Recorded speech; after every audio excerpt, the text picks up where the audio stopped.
Magandang hapon po sa lahat. Welcome po sa aking channel, Brother OG De Leon po. Welcome sa ating isa na namang Bible study ngayong hapon na to, mga kapatid. So, bago po tayo mag-umpisa mga kapatid ay samahan niyo po ako at umpisahan natin ang ating pag-aaral sa isang panalangin po. At tayo po'y manalangin. Magsiyuko po tayo.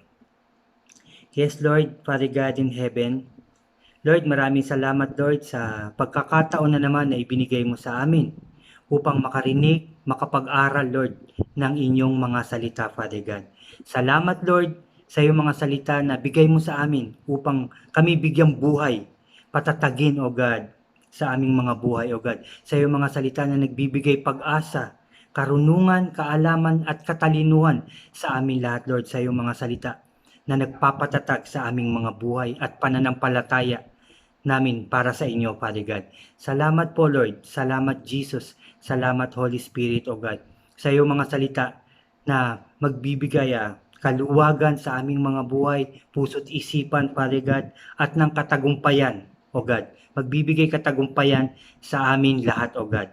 Thank you, Lord, at nawa, Lord, ang iyong mga salita ay lagi naming maisa puso't isipan at maitanim sa kailaliman ng aming mga puso, O God, upang ito'y magamit namin sa araw-araw naming pamumuhay, O God.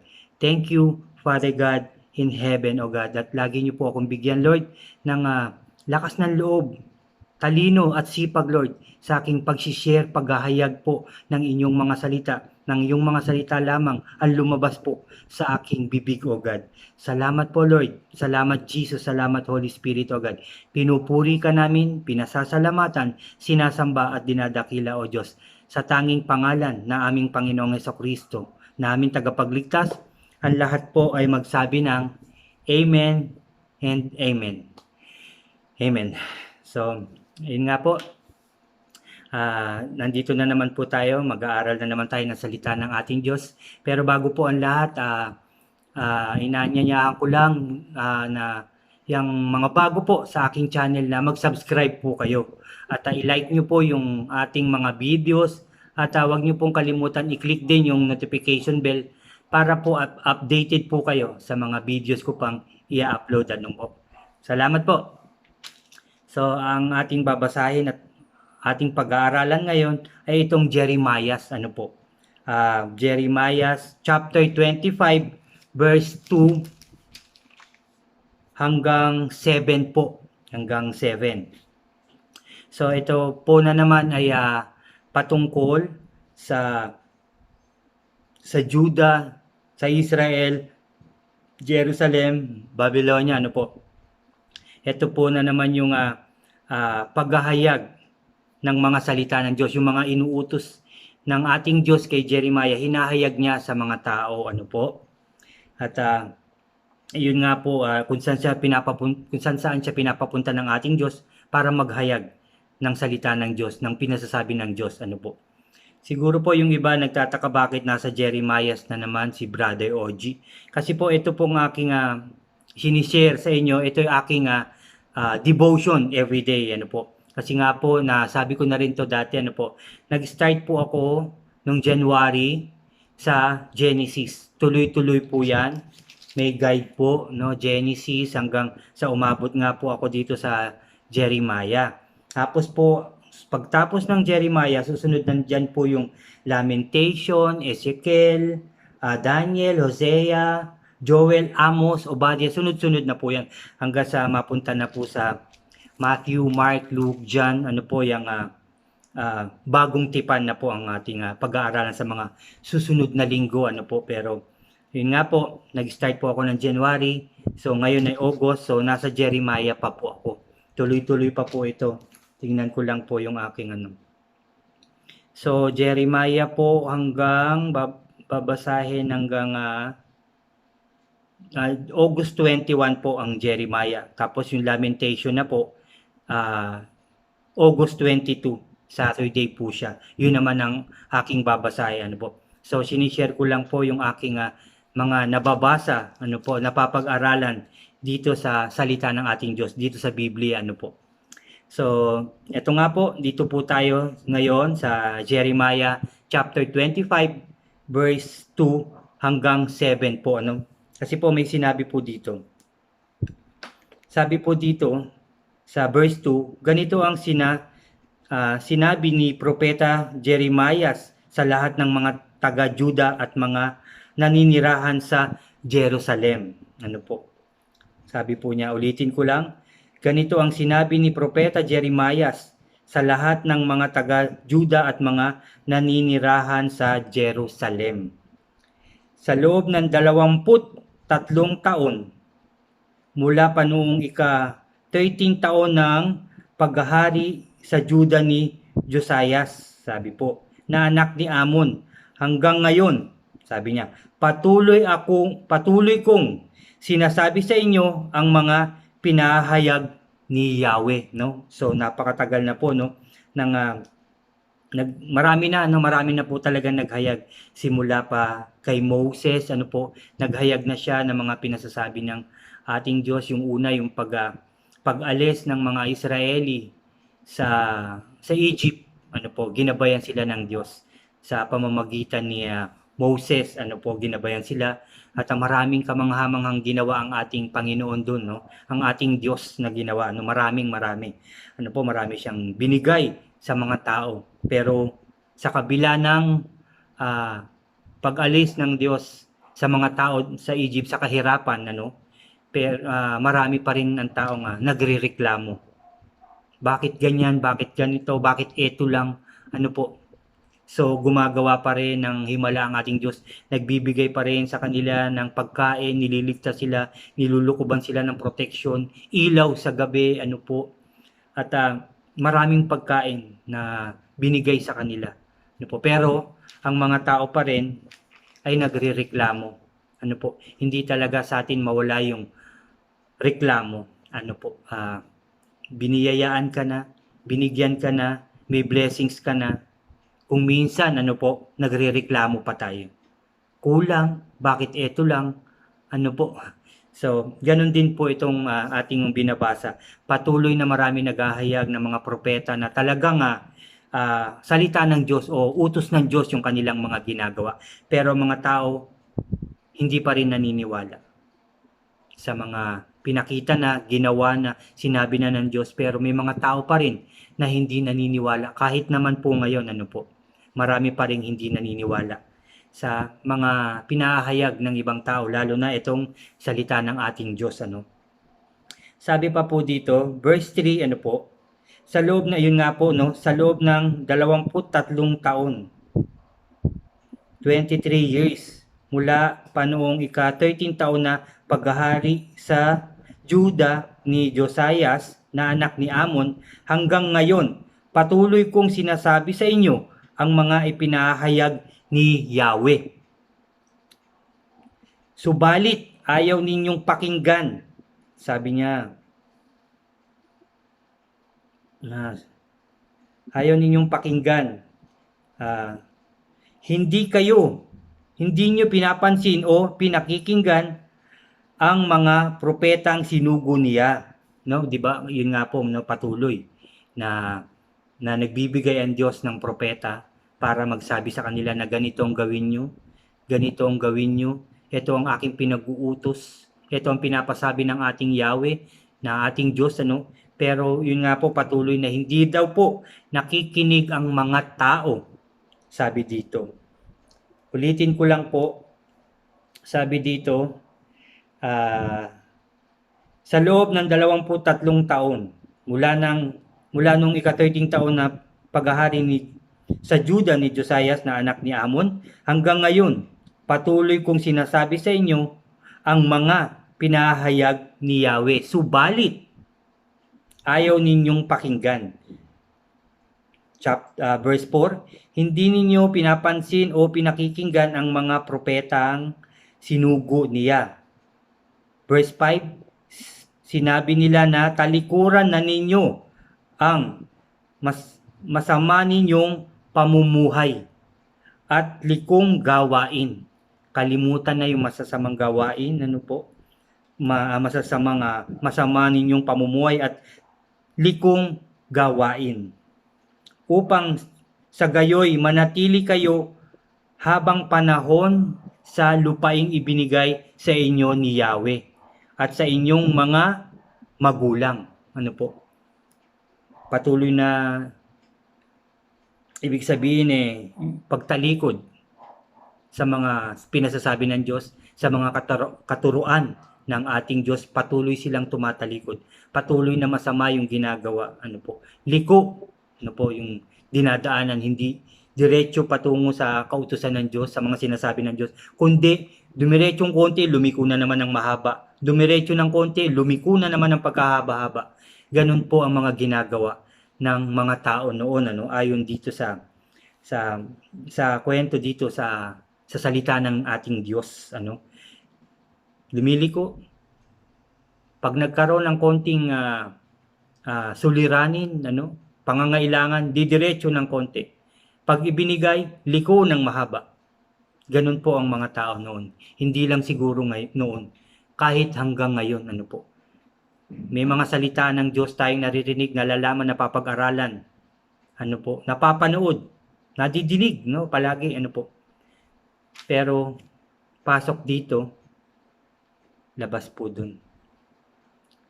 Hindi nila pinapakinggan, hinahayaan lang. Kung minsan nga, madadaanan lang, aalis na kagad. Hindi na tinutuloy yung pakikinig o panunood sa salita ng ating Diyos.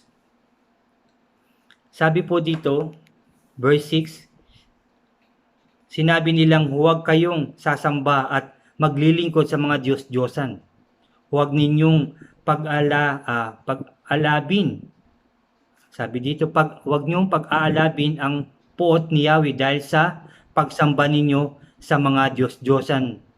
Nililok ng kamay. Yung Diyos-Diyosan daw po na nililok, yung ginawa sa kamay lang ng tao. Ginamitan pa nga ng pait, martilyo, dahan-dahan, hinugisan, kinortihan ng kamay ng tao, pagkatapos pininturahan, nilinis, niliha, yan. Pero yung pinaggamitan, ginagamit? Doon sa mga tinabasa na yun na sinasabing Diyos-Diyosan. Di ba po yung iba, yung kahoy sinusunog? Kung yun man ay tanso o bakal, yun po ay binibenta. Kung talagang yun ay isang buo na sinasabing dapat sambahin, dapat yung kaliit-liitan na matatanggal doon sa nililok o ginawa ng tao, hindi mo dapat yung ganunin. Yung iba tinatapon nga lang, hindi ba po, sinusunog. Di ba po, binibenta kung bakal o tansuman yan, Hindi dapat sambahin. Yun po ang sabi dito. Dahil gawa lang yan ng tao. Patuloy at laging sinasabi ng ating Diyos na magbago, magbalik loob, wag lumiko, magpatuloy sa paggawa ng kabutihan, tumulong ng taos-puso, maglingkod sa ating Diyos, huwag sumamba sa mga Diyos-Diyosan, pero patuloy pa rin ang mga tao. Kaya sabi siguro ng iba, bakit puro ang sinasabi ron pagpaparusa? Hindi naman po lahat yun May mga napag-aralan din tayong hindi naman gano'n ang sinasabi, kundi kagandahan din. May mga sinasabi rin ang Diyos na magaganda para sa atin. Yung plano niyang maganda, sinabi rin po sa salita ng Diyos. Tapos sinabi rito yung mga pagpaparusa talaga o yung mga pagtalikod ng mga tao sa ating Diyos, yung pagsamba sa mga Diyos-Diyosan na ayaw niya. Na sinabi niya dito, nakarumal-dumal ang gawain iyon. Napakaraming kasalanan. Hindi lang naman yung pagsamba, napakarami. Yung pakikiapid, pagnanakaw, pagpatay. Yan po mga makasalanan pong gawain yan. Na nandito rin sa salita ng ating Diyos na sinasabi rin.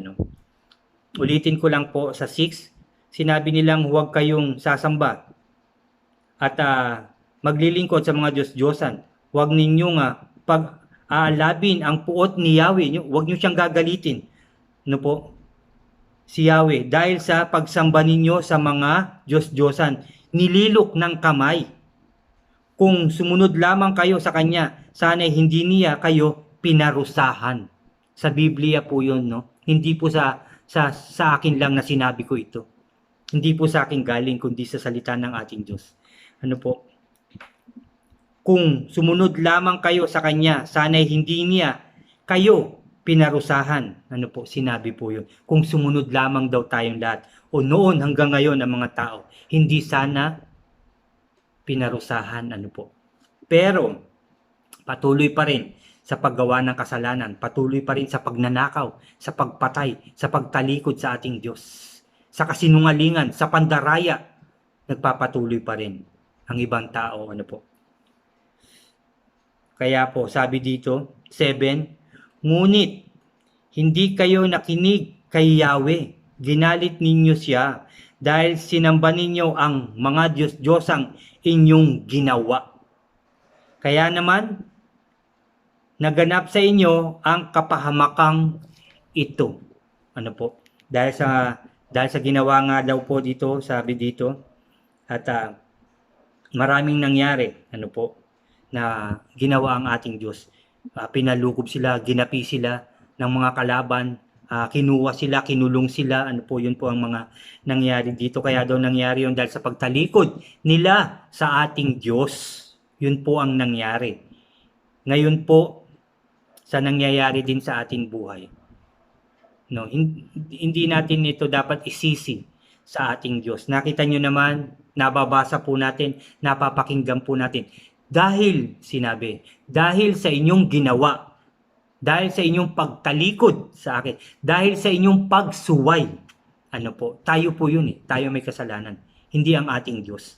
Dahil, sinasabi niya, dahil sa ginawa nyo, pagtalikod, pagpatay, pagnakaw, pagsisinungaling, pandaraya, ano po, at pagtalikod sa akin, hindi pagsunod sa aking mga kautusan. Kaya nangyari ito sa inyo, sabing ganyan. Kaya naman naganap sa inyo ang kapahamakang ito. Yun po ang sinabi dito sa salita. Kaya nangyari. Dahil din sa atin, ano po, sa kapabayaan din sa ating mga sarili. Uulitin ko lang po, ilang ulit na siguro yung nadidinig. Dahil po sa atin. Kung minsan nakakarinig po ako niyan. Minsan napapanood, minsan nakakarinig din.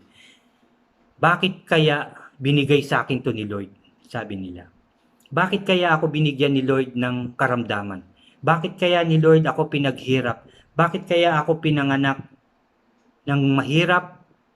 Bakit kaya ako pinanganak ng ganito? Bakit kaya pinayagan niya ng ating Diyos?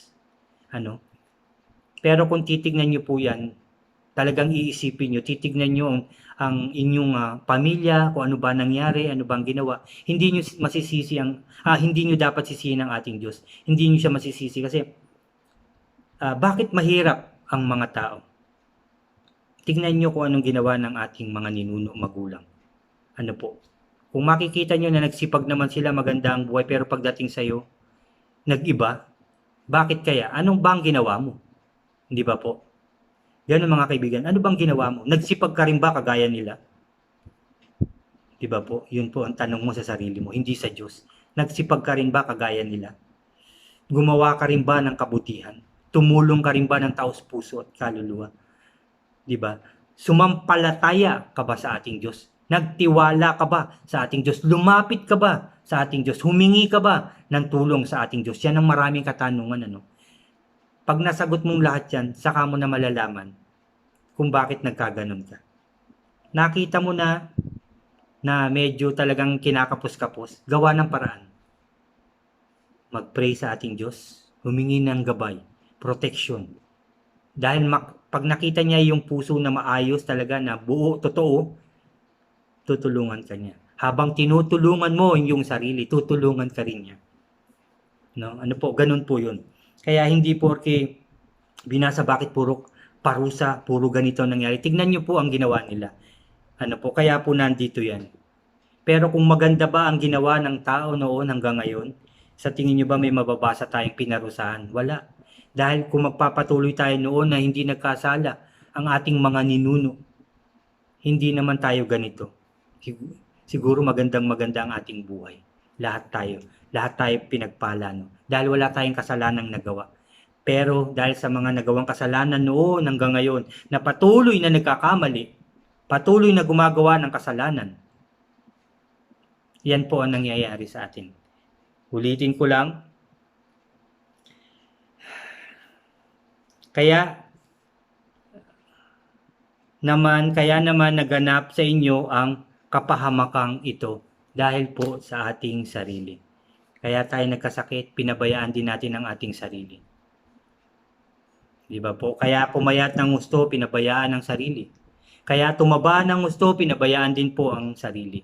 Yun po yun. Baka may magsabi pa na, Lord, bakit mo ako pinataba? Lord, bakit mo ako pinapayat? Di ba po? Hindi po natin dapat sisihin ang ating Diyos. Tayo po ang gumawa kung bakit tayo nagkaganito. At kung bakit din naman tayo asenso, maayos ang buhay, malakas, dahil din sa ginawa natin at dahil din sa tulong ng Diyos. Nakita ng Diyos na ginawa mong maayos ang lahat. Mabuting tao ka, malinis ka. Di ba po? Tutulungan ka ng Diyos. Iaangat ka niya ng iaangat. Gaganda ang iyong buhay. So, sasabihin mo noon, thank you Lord. Di ba? Salamat Lord. Talagang salamat po Lord sa ginawa mo sa akin. Ganun po ang ating masasabi. Pero kung patuloy ka sa paggawa ng kasalanan at pabayaan mong yung sarili, hindi mo dapat sabihin na, Lord, bakit mo ginawa sa akin to? Hindi mo yan dapat sabihin. Ikaw ang may kasalanan kung bakit nagkaganyan ang iyong buhay. Pero tayo nga, mga ngayon na nakikinig sa ating Diyos, lumalapit ng totoo sa ating Diyos, nagbabago, nagbalik loob ng totoo, hindi na natin sasabihin yun na, Lord, bakit mo to ginawa? Ang lagi na lang natin sasabihin, mga kapatid, Lord, salamat. Lord, salamat. Laging ganun na lang. Dahil binigyan mo ko ng ganito, pinalakas mo ang aking katawan, pinagpala mo ang aking business, pinagpala mo ang aking pamilya, naging maayos kami, naging masaya kami. Lord, salamat. Dahil totoo tayong lumapit sa ating Diyos. Totoo tayong nagbago, hindi ba po? Yun na ang ating sasabihin. So, ganun po yun. Kaya po tayo nag-aaral ng salita ng Diyos para malaman natin yung mga kamaliang nagawa noon at hindi na natin balikan yung mga kamalian at pumunta tayo dun sa totoong plano ng ating Diyos sa atin. Kaya tayo nag-aaral, nakikinig ng salita ng ating Diyos. Ano po? So, yun po siya. So, mababaliwala po yung mga sinabing mga kapahamakan dito dahil tayo ngayon ay nagbabalik loob na sa ating Diyos. Ng totoo, ng taos puso at kaluluwa. Nasa sa puso natin araw-araw, oras-oras, minu-minuto ang ating Diyos. Kaya tayo kanyang pagpapalain. Lulukuban ng proteksyon. Ano po? Hindi niya tayo pababayaan. So, yun po yun. Ipagpatuloy po natin. Sabi po dito, sa verse, chapter 26 na po, 25 po ng verse 31 po. Ang ingay ay aabot sa lahat ng panig ng sanlibutan sapagkat hahatulan niya ang mga bansa. Ayon din ang buong sangkatauhan. Ang masama ay kanyang lilipulin. Ito ang sabi ni Yahweh. Ano po? Sa 31 po yan. Verse 31, ano po. Pero dahil nga sa kadahilanan na patuloy na naghahayag ng salita, ng mabuting salita ang propeta o si Jeremiah, ano po, alam niyo po bang binantaan patayin si Jeremiah? Hindi ba po? Kagaya rin ng mga ibang propeta no na talagang pinagtangkaan, yung iba talagang pinatay, ano po, ganun po ang ginawa, pinarusahan, binato, ano po, dahil sa paghahayag ng salita ng ating Diyos. Ano po, dahil sa ginawa ng mga tao, ano po, pinarusahan. Ito, si Propeta Jeremiah po ay binantaan ding patayin, ano po. Kaya may mga kwento dito na umalis siya, nagtago siya, pero dahil may pinasasabi ang ating Diyos, lumabas pa rin siya, nagpunta pa rin siya sa lugar na pinapupuntahan ng ating Diyos at naghayag pa rin siya ng salita ng Diyos.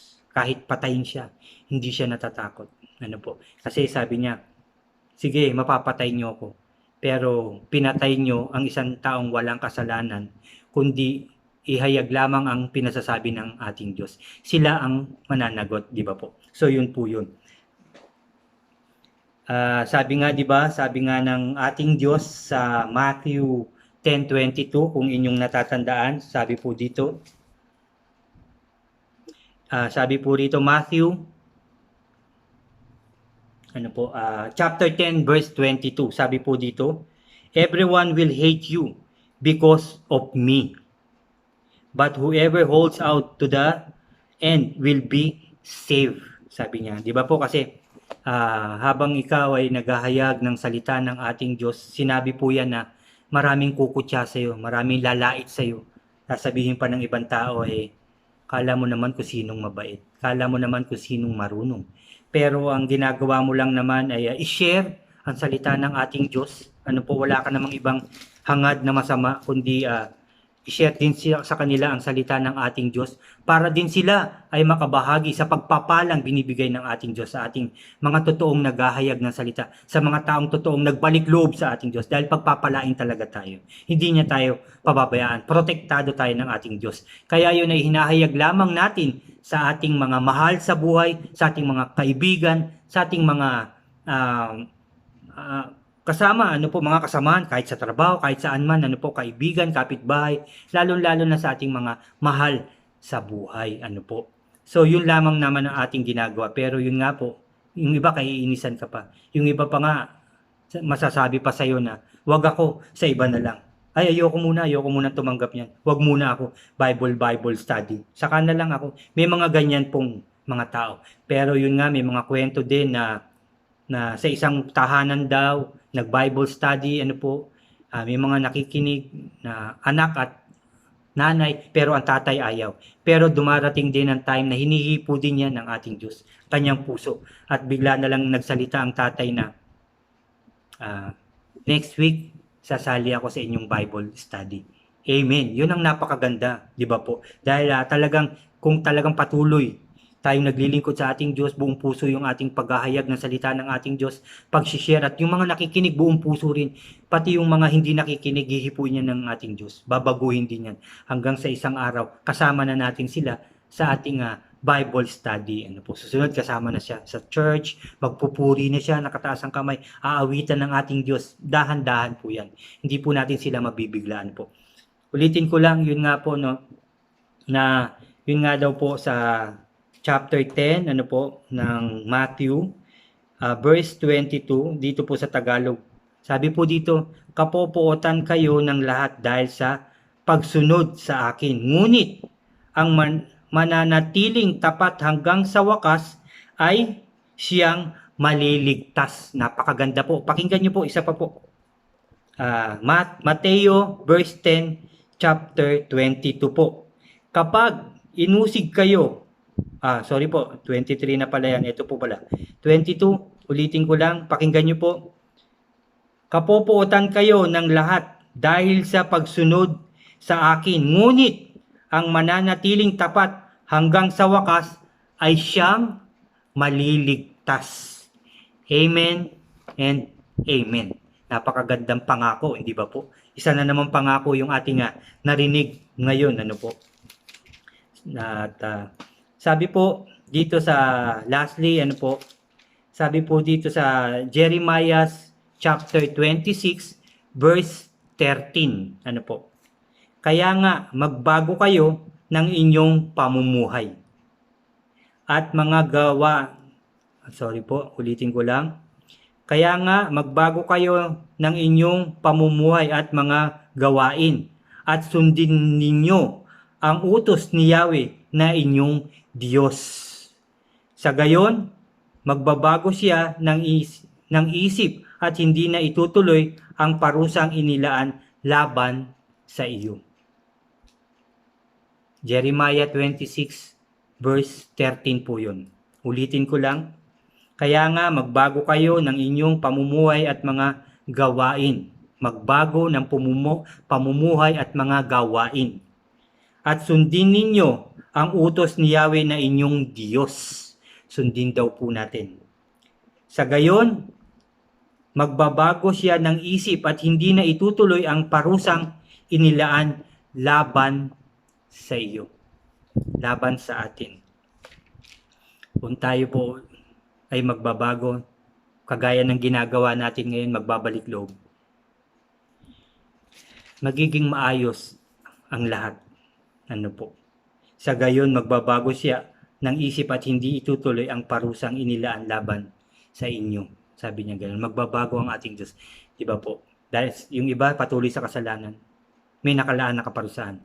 Pero dahil sa nagbago ka ng buong puso't kaluluwa, kakalimutan na yan ng ating Diyos. Ika'y patatawarin, pagpapalain, pagtatagumpayin ng ating Diyos. At mamumuhay ka ng mas maayos, mas masaya, nasiksik, liglig at umaapaw ang biyaya ng ating Diyos. Dahil sa totoo mong pagbabago, dahil sa malinis mong puso ngayon, di ba? Dahil sa totoong paglapit mo sa ating Diyos at pagsunod ng bukal at totoo sa ating puso, yung inyong pagsunod sa kanyang mga katuruan, kautusan at sinasabi, pagpapalain po tayo, pagpapalain kanya.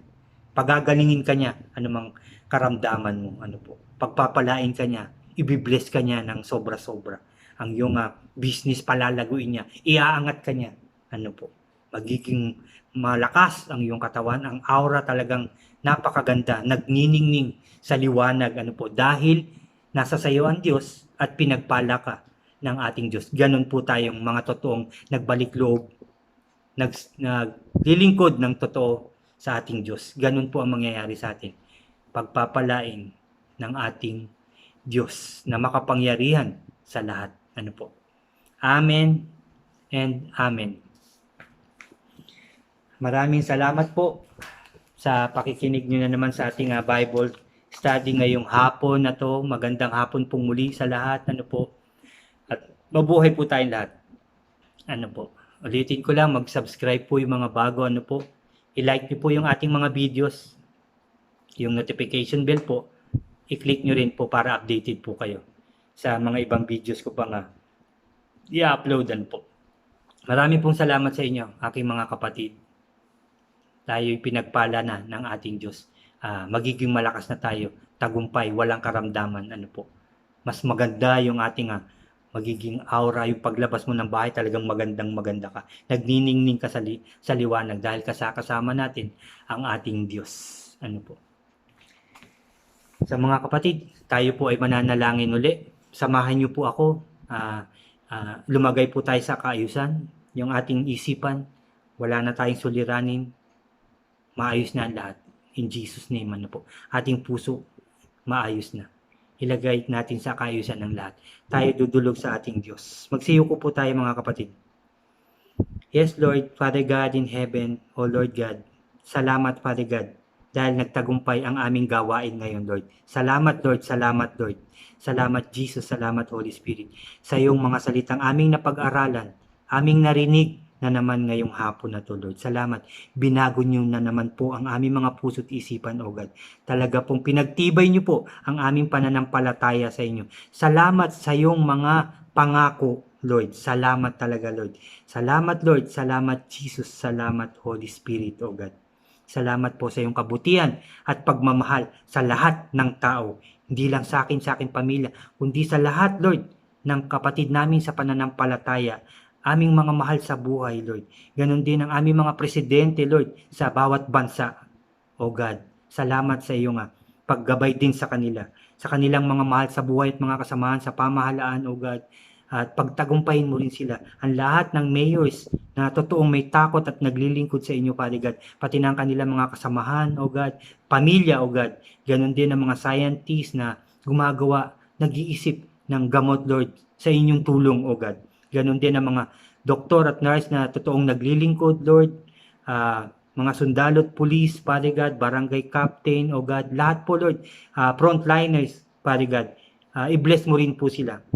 Proteksyonan mo po sila. Gabayan mo po sila. Turuan mo po sila. Linisin ang kanilang mga puso't isipan, Father God, upang ang lahat ay magtagumpay sa inyong pangalan, O God. Upang kami lahat ay magtagumpay, nakasakasama ka na, O God. Kasama ka na namin, O God, hanggang kami ay nabubuhay, O God. Thank you, Lord, sa katagumpayan ng aming gawain. Thank you, Lord, sa katagumpayan ng aming buhay. Thank you, Lord, sa katagumpayan ng labang ito na nararanasan namin ngayon, O God. Ito'y aayusin mo na, lilinisin ng buong daigdig, O God. Magiging masaya na, magiging masagana na, O God, magiging tagumpay na ang lahat at makakapagsimula ang lahat ng tao ng mas masaya, mas masigla, Father God. Mas blessed ang lahat ng tao dahil kasama ka namin, O God. Salamat, Lord. Salamat, Jesus. Salamat, Holy Spirit, O Lord God. Nawa lahat ng tao, Lord, patuloy na makinig, mag-aral ng iyong mga salita at maglingkod din sa iyo, Lord. Dahil yun ang purpose ng aming mga buhay dito sa lupa, O God. Ang maglingkod ng tapat, ng totoo sa iyo lamang, O Diyos. Dahil ikaw lamang ang aming Diyos, O God. Salamat, Lord. Salamat, Lord.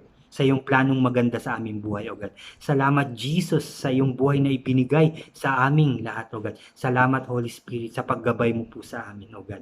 Lord, binabahiran ko na ng banal na dugo ng aming Panginoong Kristo ang aming puso't isipan upang mag-isip at makaramdam ng tama, O God. Ang aming mga buhay, O God, binabahiran ko ng dugo, O God, upang maging maayos, maging tapat kami sa inyo, O God, upang sumunod lamang sa inyo, Father God. Salamat, Lord. Salamat, Jesus. Salamat, Holy Spirit. And Lord, please always bless us all and guide us all, Father God. Thank you, Lord. Thank you, Jesus. Thank you, Holy Spirit, O God. Pinupuri ka namin, pinasasalamatan, sinasamba at dinadakila, O Diyos. Sa matamis at makapangyarihang pangalan ng aming Panginoong Heso Kristo, ang lahat po ay sumigaw ng Amen and Amen. Amen. Amen. Salamat po. Salamat mga kapatid. Salamat po sa inyo. Salamat talaga. Mabuhay po tayong lahat. At God bless po. God bless po sa ating lahat. Salamat po.